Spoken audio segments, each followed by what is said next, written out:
Peoples party जो chairman Bilawal Bhutto Zardari वॾे वज़ीर मुराद अली शाह सां गॾिजी अॼु गंबट जी गिम्स अस्पताल पहुची पिफड़नि जे पहिरें सरकारी सेंटर जो इफ़्तिताह कंदो। हाणे पिफड़नि जी पेवंदकारी लाइ सिंध सूधो सॼे मुल्क में मौजूद मरीज़नि खे परॾेह न वञणो पवंदो।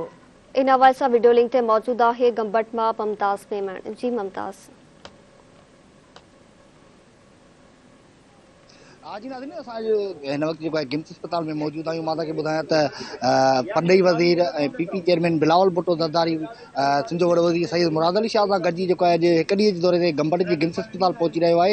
हिते जेको आहे पाकिस्तान जी पहिरीं जेका पिफड़नि जी पेवंदकारी जी अस्पताल आहे उनजो जेको इफ़्तिताह आहे उहो कयो वेंदो। मां तव्हांखे ॿुधायां त हुन हवाले सां जेको आहे सिक्योरिटी जा इंतज़ामात इंतिहाई सख़्तु रखिया विया आहिनि। SSP खेरपुर पारां जेको आहे जेके केतिरा ई पुलिस जा एहलकार आहिनि, जवान आहिनि, उहे हिते सिक्योरिटीअ लाइ मुक़ररु कया विया आहिनि। जॾहिं त जेके हसासियत वारनि जा एहलकार आहिनि उन्हनि पारां बि जेको आहे सर्चिंग जो जेको अमल आहे उहो हिन वक़्तु हलंदड़ आहे। मां तव्हांखे ॿुधायां त डायरेक्टर गिम्स कैप्टन रिटायर डॉक्टर रहीम बख्श भट्टी जो चवणु आहे त जेका पिफड़नि जी पेवंदकारी आहे उहा गंबट में पाकिस्तान अंदरि जेको आहे पहिरियों इदारो हूंदो जेको असां सिहत जे शोबे में जेको आहे गंबट में खणी आया आहियूं।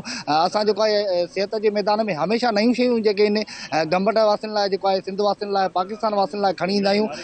इन जो चवणु हुयो त जेका पिफड़नि जी पेवंदकारी आहे उहा पाकिस्तान खां अलावा कंहिं बि एशिया जे मुल्कनि में जेको आहे न पई थिए। पहिरियों भेरो जेको आहे पिफड़नि जी पेवंदकारी जेका आहे असां गंबट गिम्स में कंदासीं। हिन जो चवणु त बिलावल भुट्टो ज़रदारी जेको आहे गिम्स जे मुख़्तलिफ़ जेके शोबनि जो दौरो आहे उहो पिणु कंदो। जॾहिं त जेका पाकिस्तान जी जेका मेडिसन कंपनी आहे उनजो जेको आहे हिते पिणु इफ़्तिताह कयो वेंदो। हिते जेको आहे मेडिसन जेके आहिनि तयारु कयूं वेंदियूं। डॉक्टर रहीम बख्श भट्टी जो चवणु हुयो त बिलावल भुट्टो ज़रदारी अॼु गिम्स पहुचे पियो ऐं हुनजी शानदार आजियां कई वेंदी। मां तव्हांखे ॿुधायां त हुन हवाले सां पीपी चेयरमैन बिलावल भुट्टो ज़रदारी सां जेके सूबाई काबीना जा जेके मेंबर आहिनि, MP MNA ऐं ॿिया जेके मरकज़ी पाकिस्तान पीपल्स पार्टी जा अॻवान आहिनि उहे साणु गॾु हूंदा।